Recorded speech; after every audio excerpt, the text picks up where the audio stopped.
মধ্যপ্রাচ্যের সংঘাত, তেলের দামের অস্থিরতা আর মূল্যস্ফীতির চাপের মধ্যেই বিশ্ব অর্থনীতির সামনে দেখা দিয়েছে নতুন এক শঙ্কা।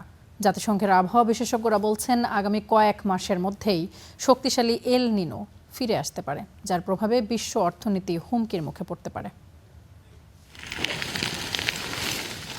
বিশ্ব অর্থনীতি এখন মধ্যপ্রাচ্যের সংঘাত, উচ্চ মূল্যস্ফীতির চাপ সামাল দিতে ব্যস্ত। এর মধ্যেই নতুন এক মহাবিপদের সংকেত দিল জাতিসংঘ। বিশ্ব আবহাওয়া সংস্থা বলছে, চলতি বছরের সেপ্টেম্বরের আগেই শুরু হতে যাচ্ছে প্রাকৃতিক আবহাওয়ার এক ভয়ঙ্কর চক্র এল নিনো, যা আগামী কয়েক মাসের মধ্যে আমাদের দোরগোড়ায় এসে পৌঁছাবে।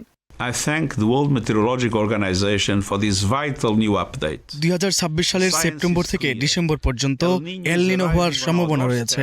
এর প্রভাব আগের যে কোনো সময়ের তুলনায় ধ্বংসাত্মক গতিতে এক দেশ থেকে অন্য দেশে ছড়িয়ে পড়বে। Urgent climate warning it is. এল নিনো হলো প্রশান্ত মহাসাগরের সমুদ্র পৃষ্ঠের তাপমাত্রা অস্বাভাবিকভাবে বেড়ে যাওয়ার একটি প্রাকৃতিক জলবায়ু ঘটনা, যার প্রভাবে দেখা দেয় তীব্র খরা, অতিবৃষ্টি ও বন্যা। এই জলবায়ু পরিবর্তনের কারণে সবচেয়ে বড় ঝুঁকিতে পড়বে খাদ্য উৎপাদন, কারণ অতিবৃষ্টি ও খরায় ক্ষতিগ্রস্ত হতে পারে বিভিন্ন ফসল উৎপাদনকারী অঞ্চল। এর ফলে আন্তর্জাতিক বাজারে বাড়তে পারে খাদ্যপণ্যের দাম। El Niño conditions will pour fuel on the fire of a warming world. এল নিনো আবহাওয়ার এমন এক ভয়ঙ্কর রূপ, যার ফলে নতুন করে মূল্যস্ফীতির চাপ তৈরি হতে পারে। বিশেষ করে আমদানি নির্ভর দেশগুলো সবচেয়ে বেশি ঝুঁকিতে পড়বে। The only effective response is climate action equal to the crisis. এল নিনোর কারণে পশ্চিম আফ্রিকার কোকো উৎপাদন কমে যেতে পারে, এমনটাই আশঙ্কা করছে বিশ্বের বিভিন্ন কোকো প্রক্রিয়াজাতকারী প্রতিষ্ঠান। এতে বেড়ে যেতে পারে বিশ্বজুড়ে চকলেট বা কেকের দাম।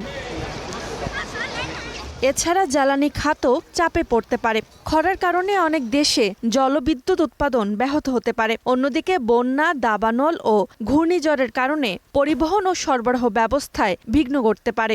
এতে আন্তর্জাতিক বাণিজ্যের খরচ আরও বেড়ে যাওয়ার আশঙ্কা রয়েছে। Roksana Rimi, star news.